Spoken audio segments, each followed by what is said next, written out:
Hee Haw Stevens? What? What? Hee Haw Three! This is the Greg Cody Show with Greg Cody. Pardon it. Here's your host, Greg Cody. All right, Dad, lead us. Yeah, Greg's under the weather. Get over it. I know. Okay. Why would being sick be called under the weather? Oh man, that's a good question. To pull a Dan and just be like, what is the origin of that saying? I know. And you got to scramble now to look it up. Under the weather. I can't even come up with a supposition for that. I don't know. Because everyone's under the weather, right? Because the weather is in the sky. So unless you're flying at 30,000 feet, you're under the weather. Under the weather's bad. I couldn't be more above weather right now because it's Saturday morning and it is the first college football weekend of the year. Lee Corso is about to start his last game day. I'm already crying. Today's about Lee Corso. This week is about celebrating college football returning and doing that through the prism of a wonderful old man who put mascot heads on his head every Saturday to bring us joy. I'm going to miss him. I don't know what they're going to do to replace him. Pat McAfee's going to have balloons coming out of his ass or something. Like, I don't know how they're going to pass that torch because Lee Corso is one of one. He is. And a lot of people don't know that he was raised in Miami. He played quarterback at Miami Jackson High. He grew up down here. So we're going to take a little bit of credit for whatever Lee Corso became. But you're right. His farewell is the star of the college football week one weekend, along with the ballyhooed over excess debut of Arch Manning, the Texas quarterback. So yeah. Not to mention one day before we come out on Monday, the University of Miami plays Notre Dame in what normally 99 years out of 100 would be the game of the week. So, man, what a weekend. But pro football is also happening. And you know what that means? That means fantasy football. And that means everybody, when you think of fantasy football, what do you think of? The PFPI Gala and Greg's Lobos. Nobody thinks about that. Yes, Greg's Lobos, the AMFFFT, America's most famous fantasy football team in all its glory. Let's have a snippet. Let's take you inside exclusively. By the way, when I say exclusively, we are the only podcast with footage from the PFPI Fantasy. I didn't mean Gala. I meant the PFPI Fantasy Draft. Okay. If any other podcast has footage of this, it means they had a secret camera in our draft, like those creeps who have secret cameras in the Airbnbs, and they're taping you as you're taking a crap. Anyway, where were we? What the hell? No, that's a thing. That's Is happening. that your outlook on the Lobos season? No. Au contraire. The Lobos nailed the draft, and we have official draft expert Sia Nejad on afterward to rank and grade my draft versus Christopher's draft. But first, let's go inside the PFPI Fantasy Draft. You almost said Gala again. I know. Here we go. It's Greg Cody. It's draft day. It's draft day. Tell me about it. Paint the scene. The PFPI Fantasy Draft 17th annual draft is about to begin. There's the draft order with the championship years beneath. There's not. Oh, wow. Oh, no. Interesting one from Alex. Yeah. But if you look, the last 2 years have been new champions. So you actually. All right. So we're getting ready. This is super exciting. I am the MC of the draft because I'm the commissioner. That kind of thing. Will we be taking any 5-minute breaks? A few of them. Yeah.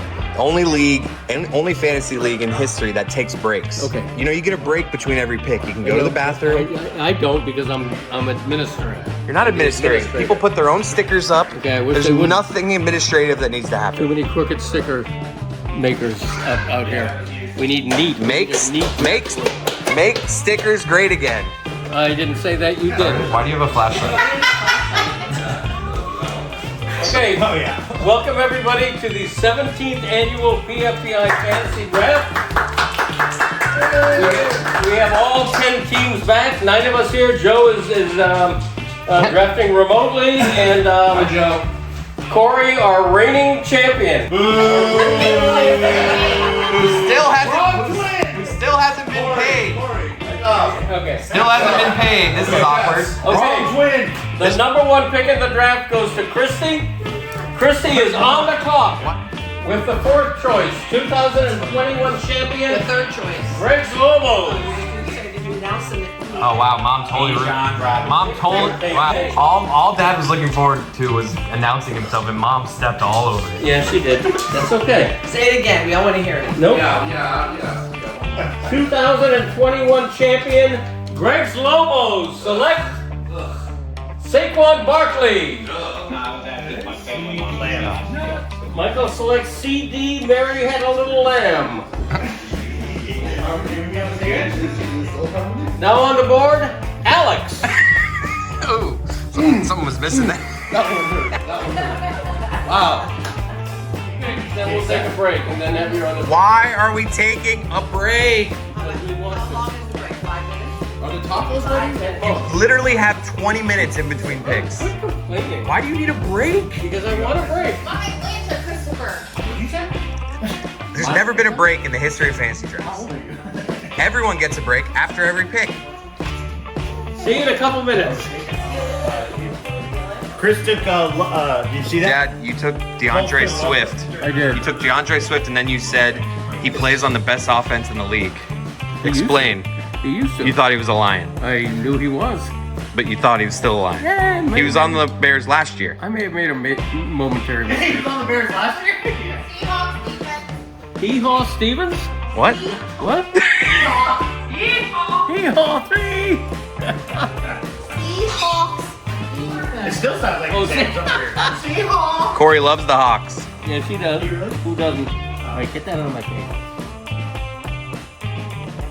Greg, my brother-in-law audibly groaned when I told him that I was editing footage of someone's fantasy draft. Yeah. I'm telling you, like, I think we made that about as interesting as it could be, but the premise of, hey, tell us how good or bad our teams are is a rough sell. Okay, yeah, you mentioned that to Sia, but my philosophy is this. I know, Dad. I know you think everything that comes out of your mouth is interesting. I No, know. There are people who do love the Lobos. You have created a brand. Okay. I'll give you that. I know, but Okay. I think they love the song and dance of a man who is just overly excited about his team. The nuts and bolts of who actually is your backup tight end. From someone who has never played fantasy and really couldn't care less. The funny parts to me, with Greg, like making sure that everyone heard him announce 2021 champion. Right. Like he had to repeat it. Like that's the funny stuff to No, me. that's I think what I that's mean. what most of the fans are here for. And that's what, everyone, Dad's, you're I don't want to call you the clown, but you are the entertainment at these drafts. The way you Entertainer, announce, yes. Right. way you announce your picks, Okay. the way you treat it as if it's an actual war room, and these players are actually like joining like your team. Okay, the Lobo way is that we have a tradition. We have a Right. brand. The fact Okay, that there's and a Lobo way for fantasy. Right. there is. And we're like, also that's what makes it great. Like Yeah, this and song we- and dance that you're doing right now is what people love. okay. But what we just did with Sia, and it's not Sia's fault, it's our fault. I don't know if that was Look, great. I'm I going to be edited honest. the whole thing. It's fine. It's I know, but perfectly Yeti, fine. If someone is into fantasy, I think they'll like it. Why don't we That's find just out? it. That's just Yeah. and millions Oh are in- wait, we didn't come out of that. I thought we just did it. No, we came out of the draft. Yeah. Oh. And I now thought we're throwing Why this wouldn't we come out of both of those together? Now we're doing two tosses. All right, wow. Yes. So this is Yeah, a I just pre. realized- I, Known tosser. I thought I was undercutting it after. I'm undercutting it before. Oh my Yeah. god. You're pre-cutting it. Whatever that means. Anyway, I want to say one thing before we go to Sia. My reason for having him on to grade our drafts is that I believe people who play fantasy football are interested in other people's fantasy football teams so that they can say, what a lousy team, my team's better. All right, let's go Okay. say the same thing to Sia. Hey, look at Sia Nejad from CBS Sports and Sportsline.com, the trial attorney turned sports analyst, the counselor of cash, the official fantasy football expert of the Greg Cote Show, even though we just had Matthew Berry on. Who else have we had on from fantasy? But not Field Yates. We've had Field Yates in the past. Okay, but Sia is our guy, the official guy. Thanks, Sia, for joining us.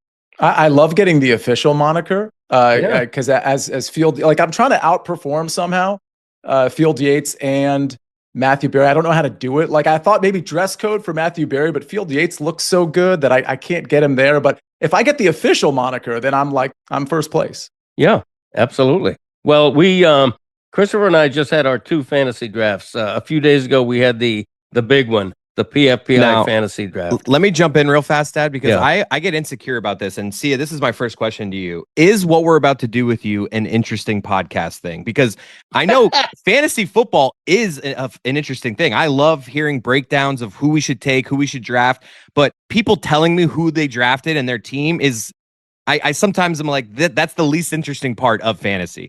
It can be uninteresting, especially when you don't have the advantage of looking at the entire draft board, because you're just kind of like speaking and like, you know, you're talking about players, but you don't know where people were drafted relative to other people. But the thing when it comes to that is you can still talk about how people drafted and actually educate people at the same time, because you're talking about the picks you like and the picks you don't like. So I don't think for the listener, it's as important to know whether Chris's team is good or Greg's team is bad or vice versa. It's more like, oh, what is this person like? What is this person not like? So tell the people how much better at this I am than my dad.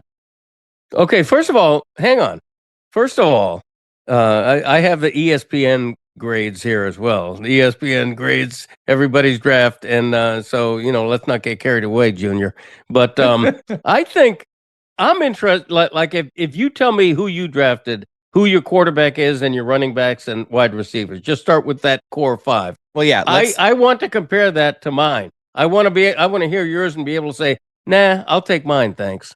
So Sia, we'll let you be the arbiter here. How do you think we can make this digestible for the audience? So I had a chance because you sent me the PFPI draft and the family draft. And I really broke down the family draft. I did it super quick. I think the best way to do this is for me to talk about, like, of course, I'm going to grade Erlene's team, my former boss over at Kubicki Draper. I'm gonna grade your team and Greg's team. And I'd like to think I'm close to Michael Cote, even though the guy hasn't texted me back in 10 years. So those are the 4 teams that I like really took a look at. And instead of talking about, because my drafts are tonight in Richmond, Virginia, tomorrow, and no Vegas this year. You used to travel to Vegas for all your drafts. This year, I'm not because of my CBS Sports obligations. Next year, I'm definitely going. But this year, we're doing that draft the Wednesday before the Thursday game. So I haven't done any of my big drafts yet. I've done some small time stuff, but my big drafts are coming up. With that said, I think it'd be interesting for me to tell you kind of my love-hate for each of the teams,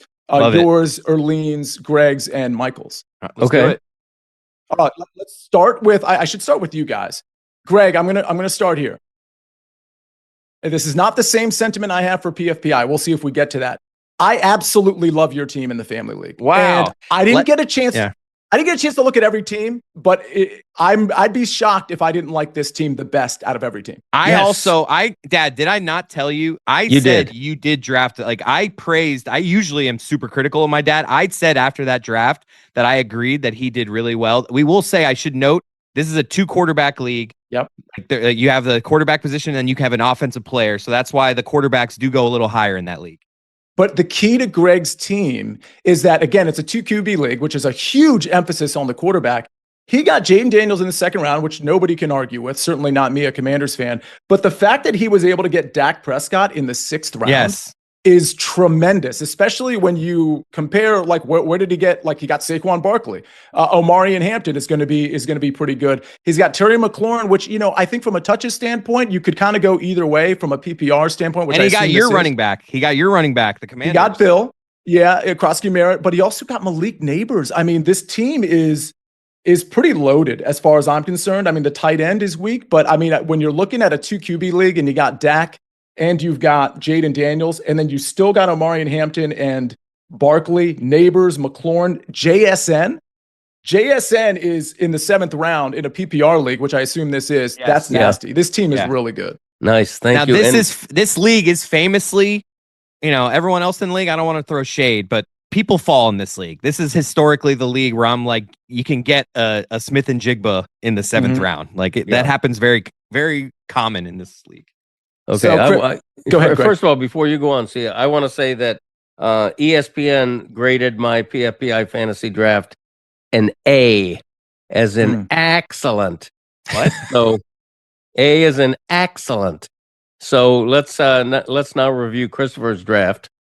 I like Chris's team. I don't like it. I did notice that Chris has 3 championships, 2009, 2018, 2022. So that's pretty true. great. Yeah. I can't argue with Amon-Ra St. Brown. Obviously, Josh Allen, the 2nd round is good. I'll tell you where I think you might have messed up a little bit, and I do like Lad McConkey in PPR. Marvin Harrison, I'm good with that. I'm not big on Travis Hunter, but you got him in the 7th round. That's okay. Here's the problem. Yeah. Here's the problem.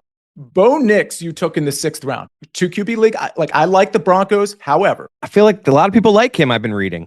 well, people like him, but not as a fantasy quarterback necessarily. Oh. They like him in Sean Payton's system to basically not screw things up for what is a very good team on the interior offensive line, the defense, and the defensive line specifically. So I feel like Bo Nix is not going to have to do a lot. And when you see that you drafted Bo Nix, but like a guy like Dak Prescott was still out there, or even Jordan Love, I think that might have been the mistake in a 2 QB Dak, league. I'm with you on Dak. I don't know about Jordan Love, but I do agree. I could have definitely gone Dak there. Don't sleep on Chase Brown in the 3rd round. Oh, Chase Brown is excellent. I Okay. love Chase Brown. I think he's going a little under the radar. If I can comment on Christopher's team, I don't love Tony Pollard as a starting running back. That's fair. I mean, if you see what I did there, I kind of slacked on getting that 2nd running back. So I just went for like 4 guys, and I just need one of these guys. I got Pollard. I got Blue from the Cowboys. Judkins from the Browns, and Braylon Allen. I just need one of those guys to pop. Well, I'll say this. So I don't like anything Tennessee Titans. I think they're going to be terrible. I don't think Cam Ward is going to be very good, at least not in his first year, especially considering the weapons he has. But with Tajay Spears on IR, Pollard, I don't know how efficient he's going to be, but he's going to get all the touches. He is going to get all the touches. So from a volume standpoint, especially if he can get some checkdowns from Cam Ward, unless he gets hurt, he's going to be good for you for sure. And then that's like what I'm looking at the 9th round here. I mean, that's pretty decent for there. I feel like. What round is this? 1, 2. That's true. But by That, the way, that is way too late. You're right. He fell way too long. Yeah. by the way, ESPN graded Christopher's draft a C. I've always been a C student. It's just kind of where I live. Okay. Yeah, I think it's partly because Chase Brown and maybe Marvin Harrison Jr., Travis Hunter, Cortland Sutton, these are not the sort of the names that pop on projections. What am I doing with this Broncos team? I think Sutton is like a nice one receiver, like you can get later, and I don't know. I kind of like. I like Sutton. I'm just saying I don't think ESPN might not like Sutton. Right. Listen, I think the Broncos can win the AFC West. I think they're that good. Yeah. I took their win total over 9.5 at +100. You can still get it at +100. I think this is a team. Obviously, there's a top 3, but I think this Denver Broncos team is the next team up after the top 3. And it has nothing to do with our draft, but just in general, where are you on their running back situation? Are you J.K. Dobbins or are you R.J. Harvey? I'm a little bit of neither. I think early in the season, I think we're looking at J.K. Dobbins, especially in standard non-PPR leagues. I think they're going to defer to him. I question R.J. Harvey's touch count. I question what he's going to be like in protection for Sean Payton early. I think he's a piece, but I just don't think he's going to get the volume consistently enough. I think as a DFS play, I think it's a different question later in the season. But in a league, you're drafting, if you had to draft one, like who are you drafting first? Well, it depends what I've got. If I'm solid at the running back position, I'll take RJ Harvey because I want the upside. If I'm not solid at the running back position, I want the volume that I think I'm going to get and the goal line volume that I think I'm going to get with J.K. Dobbins, where I can actually start him. Sia, give us a briefer synopsis on Erlene's draft and Michael's, because then I want to get on to that other league real quick. My mom is the best to draft with because she's always so insecure about her pick. She hates every pick. It doesn't matter who she's drafting. She says it very meekly. Right. I will note that she won in 2014 when I was at Kubicki Draper and helping her out with her drafts. Listen, Justin Jefferson is, solid in the first round. I like Jonathan Taylor. I think people are sleeping on Jonathan Taylor. In a PPR league, it's a little bit of a different conversation, but I think Jonathan Taylor could have an absolute monster season. I think the receivers for her is where, and the quarterback is where I question it in a 2 QB league. Kyler Murray and Trevor Lawrence are her quarterbacks. I think they both have upside, but I also think they're both kind of like very much below average quarterbacks career-wise, and I think their floors are really low. So week to week, I think those quarterbacks could potentially sink her, but I do think their variance is such that if they can string some good games together, it could be a really good team. A.J. Brown and Jalen Waddle. I like Waddle. I like Brown. I'm just not in love with them. I could see A.J. Brown missing some time. He had some of those knee issues. How much volume does he actually get in that offense? Waddle is a question mark because of Tua more than anything else. I think her team is okay. I don't love Mark Andrews. I think it's a bottom 5 team in the league. Okay. All right. Yeah. That's she would probably agree with you because she's a fatalist. What about Michael's team? For the record, I don't think it's the worst team. I just think it's a bottom 5. Michael's I like. I love how we started. I mean, CeeDee Lamb, CMC, Brock Bowers. You are going for upside. You're going for PPR monsters. That's what he did. I think Connor is interesting and Kenneth Walker is interesting. I think people are probably sleeping on them. And I like how he took Trey Benson later because Connor's 30 years old and he could fall off a little bit, even though he's rushed for over 1,000 yards over the last 2 years, yards per carry. Very good. This team should be a lot better. I think Michael's team is probably a top 3 team. Having Devontae, Shakir, Pearsall as his wide receivers 2 or 3, I think is very, very strong. It's the quarterback position that's, I think, a pretty big problem for him. Yeah. We'll have to see about the upside of J.J. McCarthy and Drake May. Okay, Sia, before we get onto the keeper league and comparing Christopher's team and mine, I want to ask you, the Levitard show relentlessly calls me a Miami Dolphins homer. Because I happen to think the over on 7.5 wins is a pretty good. It's play. By the way, it's 8.5 a lot of places. Okay, I've seen 7.5, but you may be right. I'm going under. Okay, in my annual NFL team rankings, I have Miami the 7th and final wild card seed. Not a lot of people have them making the playoffs. This was wild though, Dad. You said on the show, you were very indignant. You're like, you smashed that over. 7.5, they will go over that, and then you predicted they win 8 games. Like, how can you be that confident that they're going to smash the over and then predict them to win 8? I didn't predict them to win 8 games. I thought you said 8 and 9. No, that's the record last year. Those were all last year's records. Billy, that we said that on the show. I guess. The show was wrong. What I predicted was they're going to be the last playoff seed, which I think means 9 or 10 wins, not 8. Certainly not 8. But what do you think of the Dolphins? Yay or nay? I think they're a team that has some upside, but I think their floor is extremely low. First of all, it's really, I don't know how you all do it as Miami fans right now with the Tua situation. And again, it's a weird thing to talk about because every time he gets a concussion, we're like, oh, is the career over? it's just it's a weird thing to address, I'm sure, as a fan as well. But it's so hard to rely on them. First of all, even offensively, because, as much heat as Mike McDaniel gets, he doesn't have a quarterback that can extend plays. I got to imagine he's game planning to really get the ball out super fast, which a lot of coaches do anyway. Like Bo Nix, Sean Payton, he wants him to get the ball out fast, but that doesn't mean Bo Nix can't scamper around and buy some time. Mike McDaniel can't put Tua in that position, and it really limits you. So when you're thought of as this huge offensive mind, but you're not able to access 30% of the pie chart for what a quarterback can do, you're in trouble, and you're taking heat that you don't deserve. So if Tua is healthy, and if this offense runs like a machine, which is the only way it can run, where you just snap it, get the ball out, and you get your right read, which Tua can absolutely do, I think they have some upside to potentially get in that 7th spot. But I do worry about the defense a little bit, and of course I worry about Tua. Okay. Yeah. I can't disagree with anything you say. When Tua scrambles, when he has to run and he's out of the pocket, the entire stadium holds its breath. Yeah. Because it's not even the injuries, though. It's the decision making and the accuracy. It's not only the injury stuff. It's he's just bad out of the pocket. It's the injury stuff and not being good. Well, also keep something in mind. It's not just about running out of the pocket. It's about stepping up in the pocket. He still does that, but you also worry when the pocket collapses around him. A lot of quarterbacks will stay strong in the pocket and step up, and he does that sometimes too. But again, you don't want to put him in that position, and that is a very bad spot to be as an offensive coordinator. Sia, grade Christopher and my keeper league. Now, the context here is this is a keeper league. At the bottom 4 picks here are our team's keepers. Greg Cody's are objectively bad. Yeah, so I I took some notes. I sent them to Chris ahead of time. And of course, Greg, I was singing the praises of your other team. So this is not me like doing a bit here. Okay. Next to Lobos, I put questionable keepers, but solid. I said solid. Zay won't do you any favors. That's one of your keepers. But I also said under that objectively bad team. I don't think this team has a chance. Yeah. I don't think this team has a chance. I apologize. Listen, your other team is great. I'm pulling it up now. I don't think this team has a very good chance. I got Jess Jacobs. He's a class. Yeah. He's an RB1. For the audience, my dad's 4 keepers were Drake London, Josh Jacobs, DeAndre Swift, and Zay Flowers. Okay, not great. I would say not Jacobs- even good. I would say I think Jacobs and Drake London are pretty good. they're so- valuable keeper. They're actual keeper. Okay. No, that's true that those two are good. But the problem is you can't look at it in a vacuum. You have to look at it against other teams. Like you look at Chris's keepers. He's got Christian McCaffrey, Jaden Daniels, JSN, and Kenneth Walker. A little too much Seahawks going on, but I didn't really have a Yeah, choice.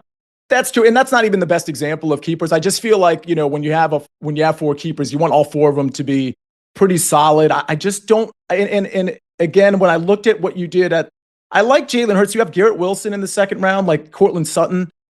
I think Garrett Wilson's upside is really capped. In PPR, he'll probably get schemed a lot of targets, but anything tied to Justin Fields in this Jets offense, I feel a little timid about. Cortland Sutton is fine. Javonte Williams, though. That was one. Everyone mocked that. He could have taken so many other running backs there. And Austin Eckler as another running back of yours. It's just like, it just seems pretty thin, and you really need to have a couple of guys really have big time seasons. That's fair. And Christopher, you like his draft. Jaden Daniels is his QB. You like his draft better. Talk to me. I went in the middle here. It's 5th and 6th round, but it's the equivalent of 9th and 10th because of our keepers. I went Jaden Blue, running back for Dallas, and I went Tutton, running back for Jacksonville. What do we think about those guys? I mean, I think Blue is probably going to have a better impact early, is my guess. Again, when you're talking about 9th and 10th round context, you just want one of these guys to play 7 or 8 games and get 50% to 70% of the carries. So you're just kind of hoping. The Jacksonville thing is so crowded with Tank Bigsby and Etienne and Tootin. It's just a matter of are one of these guys going to get moved? What's going to happen here? I feel like the guy getting drafted the highest is the one I want the least, Etienne. Yeah, I think that's fair. I'm going to avoid all of them. I'm not going to draft Tootin in my drafts either. But I mean, I think that's fine. What about Henderson? What about Trayvon Henderson, running back New England? I like him a lot. We can't just simply forget about Ramondre Stevenson, but I think Henderson's probably over the season going to end up getting. Yeah, exactly. And I like what you did with Tyler Warren. We are counting on Daniel Jones to some degree here, but Tyler Warren's going to get a lot of looks. I think in a PPR league, I think that's a good tight end to grab. So, you like Christopher's keeper league team better than mine? I do. Okay. How do you explain? And I'm not putting you on the spot here, but how do you explain that in ESPN's grades, man. I'm not making this up. I know. In ESPN's grades, the Lobos got a B, above average. Christopher's team got a C, average. How do you explain that?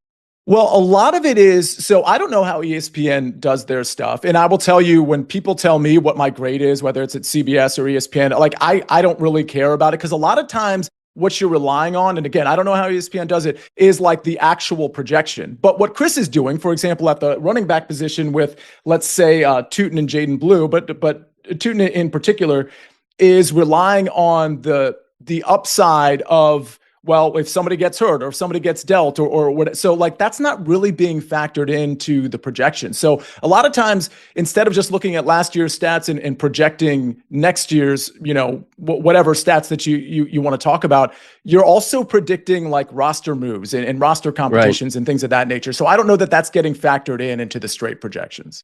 Okay. I guess so, but I can just say this. When DeAndre Swift and Zay Flowers are about 2/3 of the way through having monster seasons, we'll have you back on to take a whipping. Well, yeah, I mean, in Zay's case, I just don't know where the targets are coming from. They just spread it so thin there. I think that's my issue with Zay Flowers. Yeah, plus Mark Andrews, I think, has to have a bounce back year a little bit.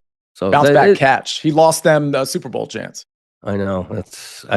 I drafted him anyway in one of my teams. I've only got 2 teams, and I can't keep my roster straight. I always mix up who's on what team.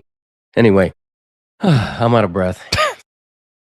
How did we do? Do you think that was interesting, guys? No, I think we talked about a lot of players. I often tune out when it's talking about people's teams, but no, we turned it kind of into breaking down the draft. No, I actually I was happy with that. I mean, maybe yeah. even more interesting than Field Yates and Matthew Berry. I'm just asking. Oh yeah. People I are tell you saying, what, people you're are better talking. looking. You're better looking than Matthew Berry, and you have a better background than Field Yates. So Me and Field on a show. Wow. Oh, that would be something. I'm just saying. Yeah, that would be crazy good looking. Matthew Berry, his background included an empty coat hanger. There's nothing sadder visually than an empty coat hanger askew in a closet. Does it make it better when that empty closet he's in is at like NBC studios and he's like joining us in between his important meetings at NBC? All right, get a better background, Matt. Yeah. What I loved, by the way, is how many times he said the guillotine leagues. I know. .com, but then when you mentioned it, you didn't say it the correct way. Yeah, and he had said it like 10 times. I just know. thought it was funny. No, that is great. What did I say? Guillotine.com? No, and it's it not, was just or- you left out like Right. something. I can't remember. Yeah. what it was. Okay. Yeah. All right. Okay. All right. I got to run because I have a call coming in 5 minutes. Dad, we're still on a podcast. Like that's how you're ending? Well, we don't have to air that. This is an edited podcast. We're airing it. Let's go to break. Okay.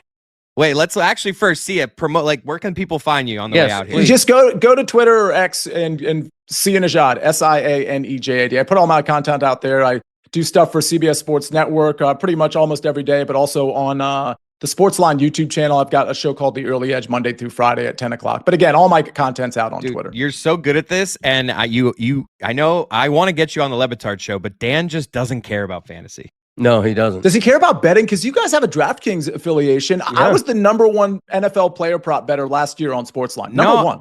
I'm a host and analyst. I shouldn't be number one. I'm just saying. Wow. Let's talk about that. You guys want to That's make money impressive. on that show or on any of the affiliate shows? I do. I'm your guy. I personally want to make money. So how about this? Start with me, text me the bets, and then once I'm making money, I'll be like, Dan, this guy's making me money. That's Let's true. go. The Done. counselor of cash. Am I right? That is actually my moniker. I know. I didn't give myself that name. Somebody else gave me that name. for the record. It works. It works on both levels. It's But great. honestly, if you're gambling, and I know like I'm kind of like only a football game. Like I gamble other times of the year, but I really turn it on for football. And it's just like I've already I got my account ready to go for the start of football season. If you are like me and you're getting ready to hit the gambling hard the next few months, you need to be following Sia because he's giving out winners, and it's just smart to do. Check out Sia. Appreciate it. We had a good golf season too. Wow. How about that? Thanks, Sia. Thanks, guys. Thanks for having me on. Appreciate it. Appreciate Love it. you Yeah, guys. we'll have you on later this season for sure. We'll find a way. No All right, doubt. let's do it. All right, dude. Let's do it. Thank you, man. Thanks for squeezing us in. All right. See you, everybody. All right. Thanks, Sia.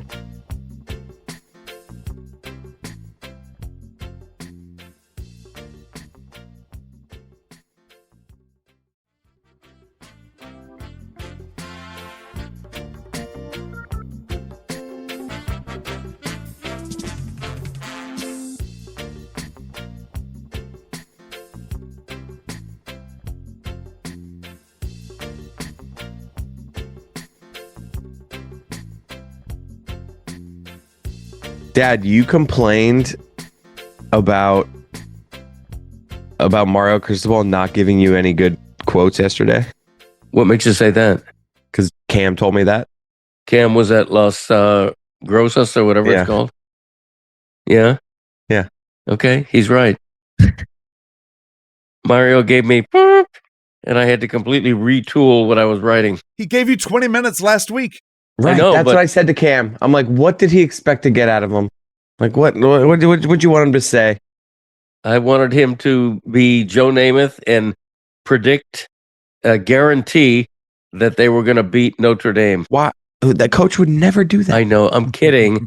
I'm kidding. I was leading him down that path.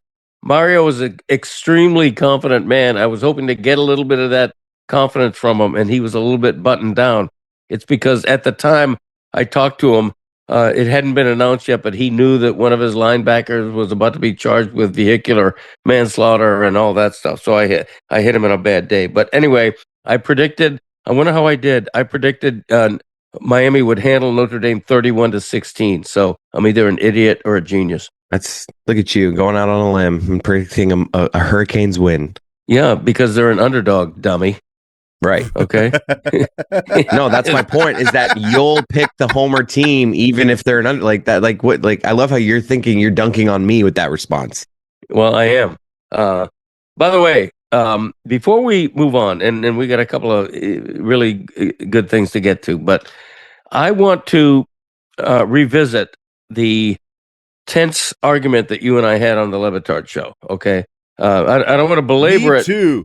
Yes, and I want to get Yeti's opinion on this, and because I think Yeti is in a very unique situation. He knows you and I better than most people. He knows the inner workings of the Levitard show better than most people, but he can also speak to this from a listener's vantage point because he's a fan of the Levitard show. He's been listening to it a lot longer than he's known you and I or worked on our show. So I want to get his perspective. But first, Christopher, I just want to know how you look back on that because it really was a ridiculous, crazy 20 minutes. Right. I look at it. What happened there is the reason why you are probably the most, but if not one of the most beloved characters in our orbit. It's because you're genuine. You're real. Like that was you not getting the show, thinking that we would do something to genuinely jeopardize you, and like not sensing that, oh, this is they're having fun here. Like this, Yeah. like I'm you were like feeling you had this like like I'm vulnerable right now. I'm not being protected while you were always being protected. And Okay, it was like the level of rage. Like at one point later that day, you sent me a text where you did the classic Greg Cody of I may have overreacted. And then I'm like, maybe let's just leave my daughter's name out of it next time and her life. Okay. And Okay. you go, that's fair. Won't do that again. But that's how mad I was. That's how angry you were. So you were that angry that of the worst of my daughter's life. Okay, That's crazy. Okay, I was angry enough to let you know in the most extreme way how serious I was. Oh wow, and I appreciate that, and you did it by bringing in my daughter's name, and the point was made. So thank you. we don't have to rehash that. You brought up your daughter's name five times. The part, like the most offensive thing I did. We don't have to relive that part. Don't you know what that means when you say on so and so? I don't want to. I don't honestly even want to say it anymore. Like I don't want to. It doesn't mean you're threatening their life. Okay, Dad. Don't you even know what that means? Wow. Do you? It means that I would do anything, including. Listen, I didn't mean this to accelerate. Okay, you're agitating me right now. I didn't mean to accelerate this, but I will tell you that if you had not brought my laptop back to me within that 3-minute deadline, Yeah. What? things would have accelerated quickly. Go ahead. I would have stormed into the shipping container room and I would have physically grabbed it from you and then left the studio and gone home.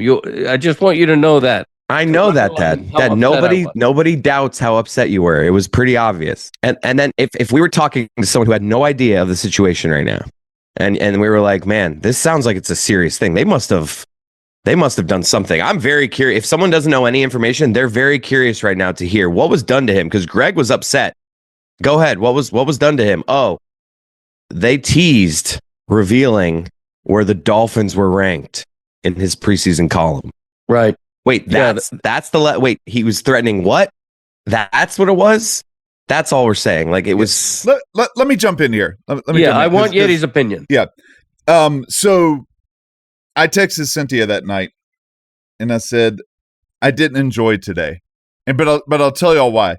It was interesting. It kind of made me have to do my own psychoanalysis.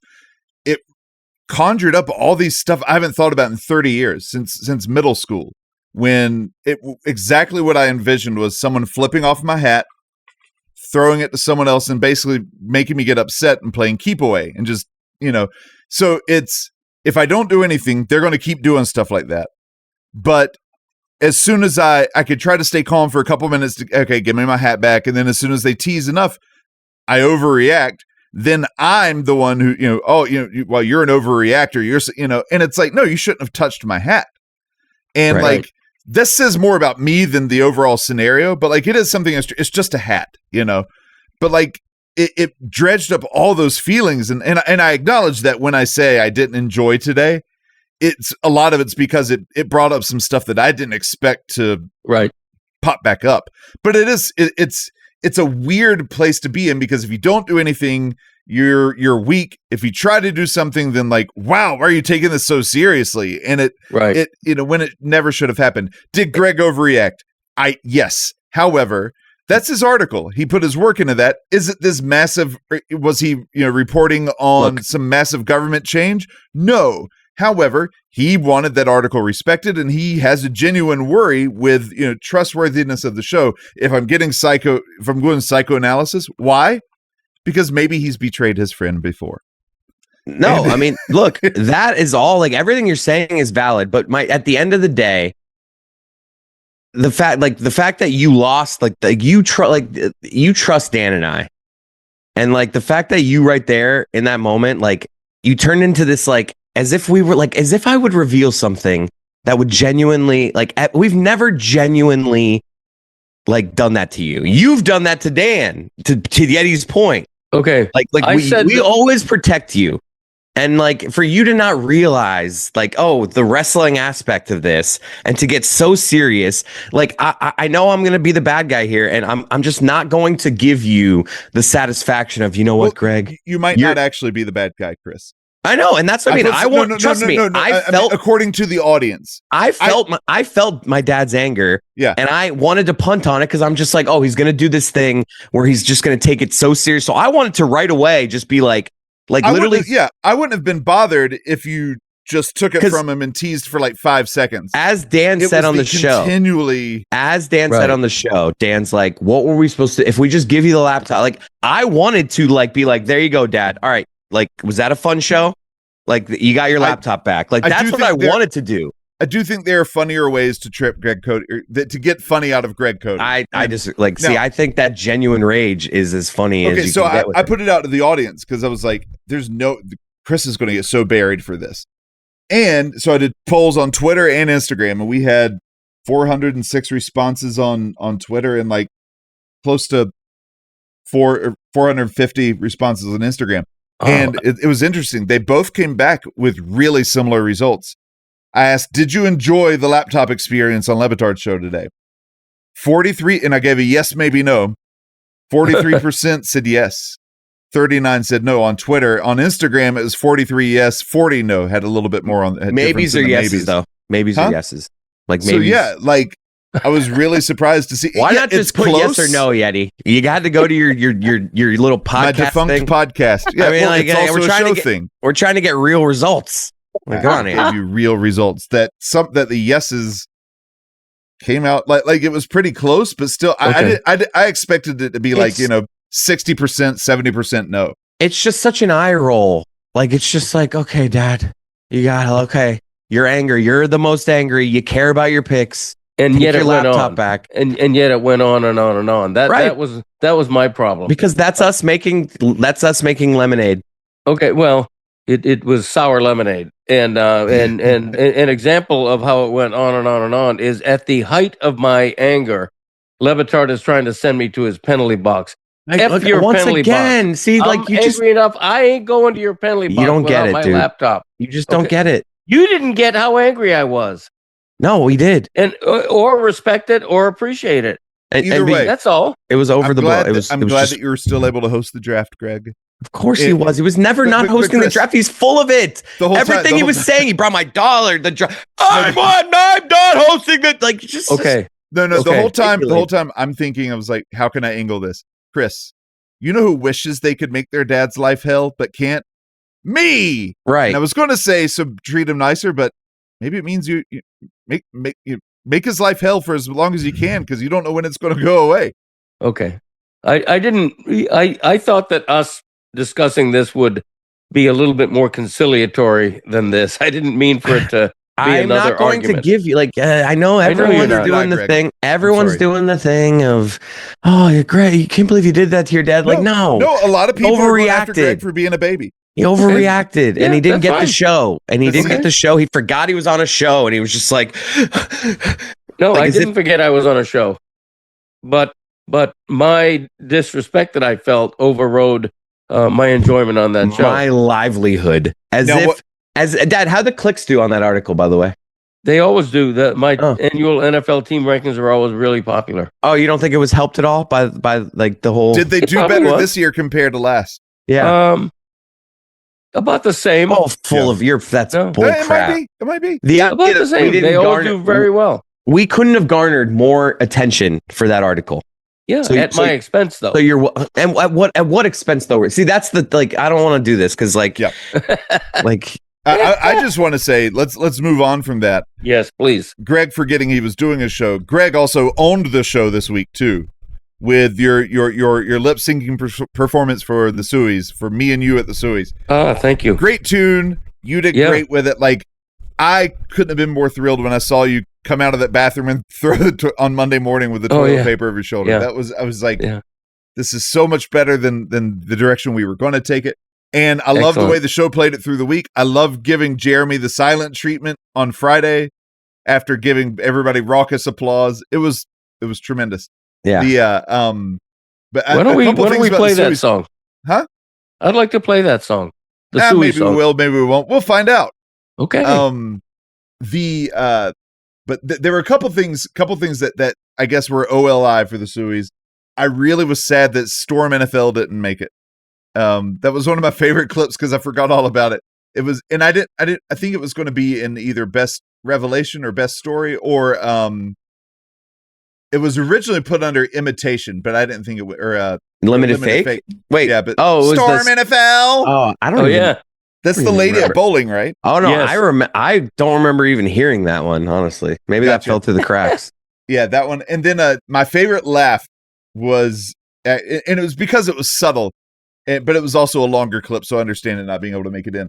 There's one where Pablo talks about, he says, Dan says he enjoys taking time off. And you hear Jessica laugh through doors. Like she's not on mic. Mics are turned off, but she's through the doors, and you get her give like the loudest laugh in the world at the idea that Dan enjoys taking time off. Yeah. So those are two omissions that I wish would have made it. But all in all, another great Suey's week. Thank you, Chris, for the opportunity. No, dude. Greg, good work on the video.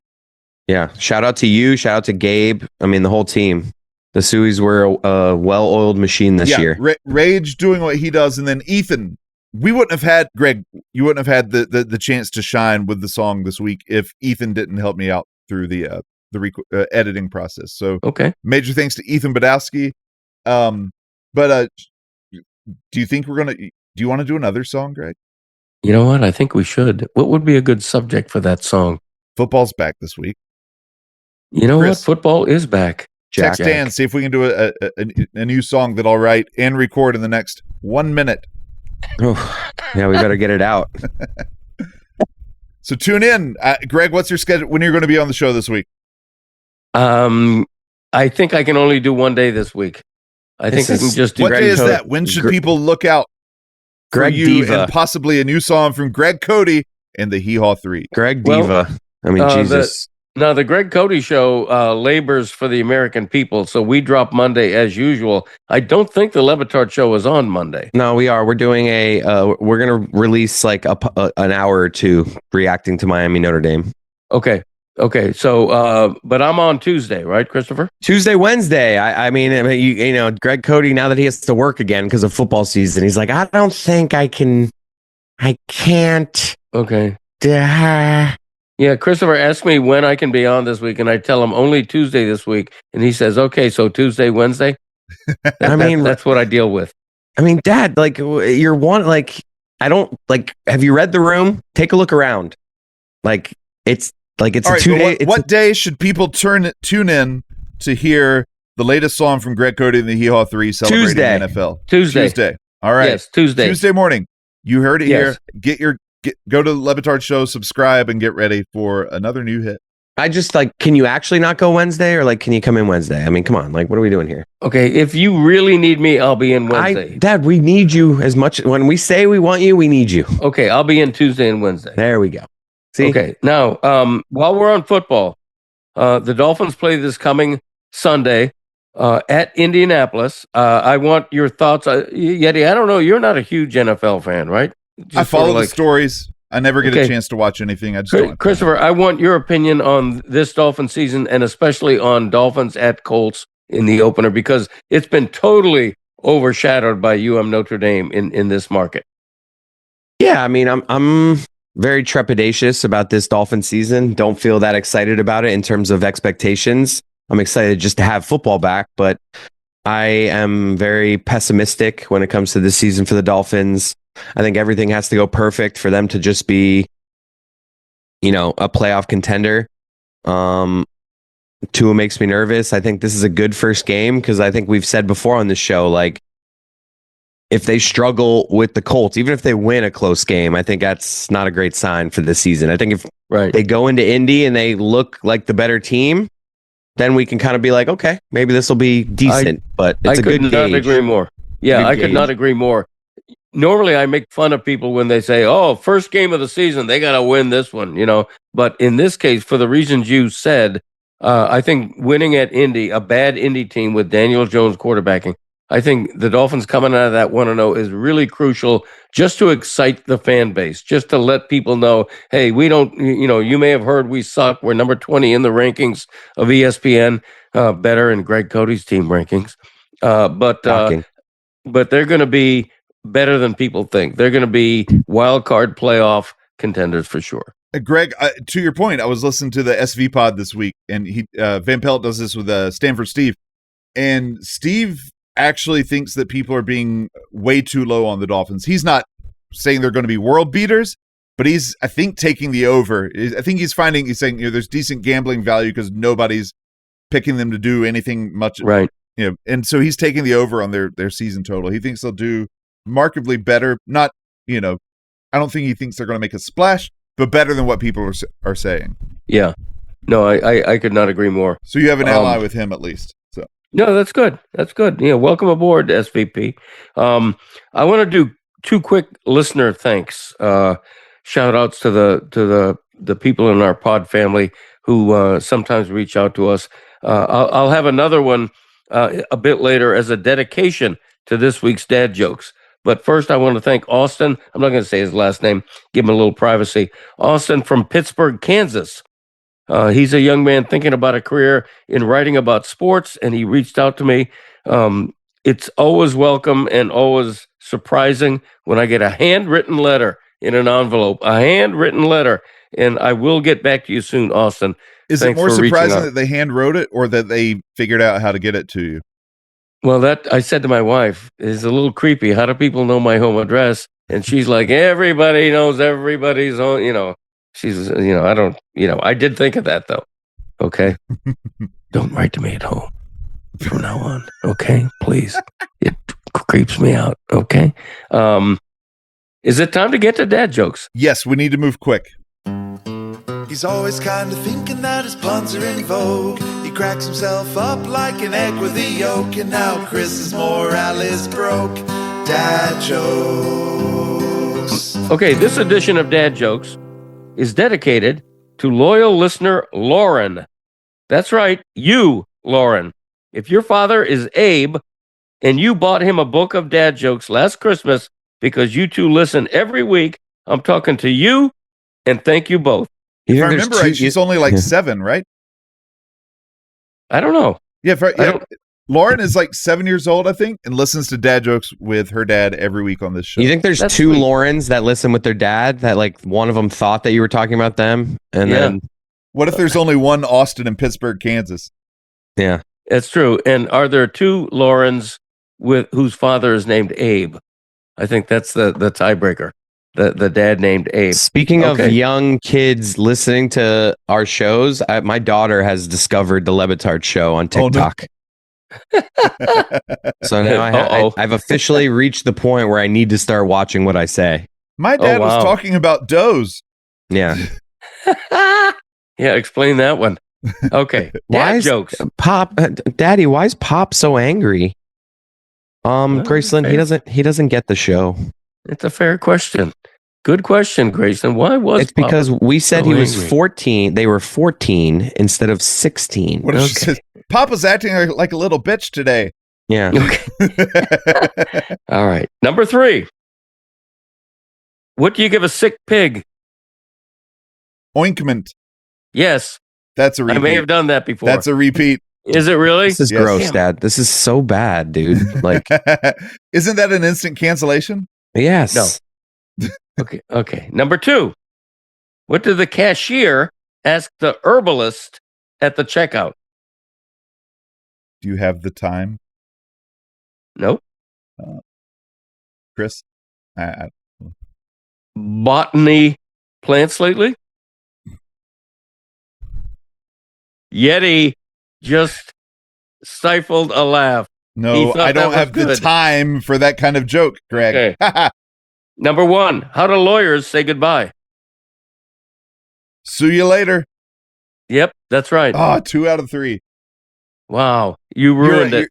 Your botany joke, it would have been funnier if you just went off script and said, "Did you know a banana was an herb?" Sue you Okay. later. That doesn't even. Sue you later instead of Sue you I later. get Sue it. you It's just later. not like that's not funny. Okay, 3 facts, Jack. There are 3 things that interest him, so sit right back for 3 facts, Jack. Number 3.